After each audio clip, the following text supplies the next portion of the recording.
ইহুদিদের একটা দল ওমরে ফারুকের সাথে সাক্ষাৎ করে এসে বলে, ওমরে ফারুক, তোমাদের কোরআনে আমাদের ইহুদিদের ব্যাপারে একটা বদনাম আছে। কি বদনাম? এই আয়াতে তোমাদের আল্লাহ বলেছে ফাআবাউ আইয়ুদাইফুহুমা, মানে দুইজন পয়গম্বর এসেছিল আমাদের কাছে, কিন্তু আমরা এগরে খাওয়াই নাই, এরা ক্ষুধার্ত ছিল। কিয়ামত পর্যন্ত তোমরা এই আয়াত তেলাওয়াত করবে আর মানুষ আমাদেরকে গালি দিবে।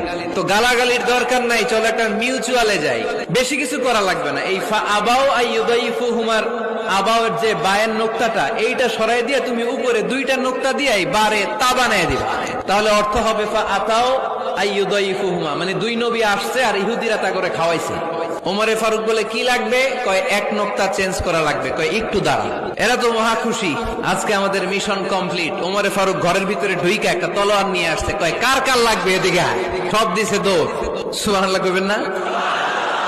আরে ওমরে ফারুক তো এমন সাহাবী ছিলেন যাকে দেখে মুনাফিকরা থরথর করে কাঁপতো।